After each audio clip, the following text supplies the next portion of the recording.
మనకి కావలసిన మిషను, ముడిసరుకు, రా మెటీరియల్ కొనుక్కొని తయారు చేసిన పేపర్ ప్లేట్స్ మీ ఊరిలో సొంతంగా అమ్ముకోవాలి.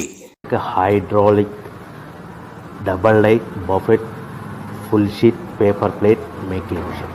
ఈ మిషన్ యొక్క ప్రత్యేకత ఏంటంటే ఒకే ఒక లివర్ గేర్ హ్యాండ్ గేర్తో ఫుల్ షీట్ అంటే 2 ప్లేట్లు తయారు చేసే పెద్ద ఫుల్ షీట్ ఒకటే పరబెడితే 2 బఫే ప్లేట్ తయారవుతాయని మీకు అందరికీ తెలియజేస్తున్నాను. ఈ మిషన్ కొనుక్కున్న తర్వాత దీనికి వచ్చే 2 HP మోటార్ని ఇంటి కరెంట్ మీటర్ కాకుండా దీనికి సపరేట్గా commercial category single phase metre fit చేసుకోవడం వల్ల భవిష్యత్తులో మనకి ఎలాంటి ప్రాబ్లమ్స్ ఉండవని మీకు అందరికీ తెలియజేస్తున్నాను. ఈ మిషన్లో కేవలము బఫే ప్లేట్లు మాత్రమే తయారు చేసుకోగలుగుతాము. ఎలాంటి హోటల్ పార్సల్ గట్టే గోల్డ్ ప్లేట్లు కానీ లేదు అంటే టిఫిన్ ప్లేట్లు కానీ స్నాక్స్ ప్లేట్స్ కానీ టీ కప్పులుగా తయారు చేసుకోవాలని మీకు అందరికీ తెలియజేస్తున్నాయి. ఈ మిషన్లో మనకు ఖర్చులన్నీ కూడా ప్రతి ప్లేట్ మీద 10 పైసల నుంచి 15 పైసల లాభాలు ఉంటాయని తెలియజేస్తున్నాయి.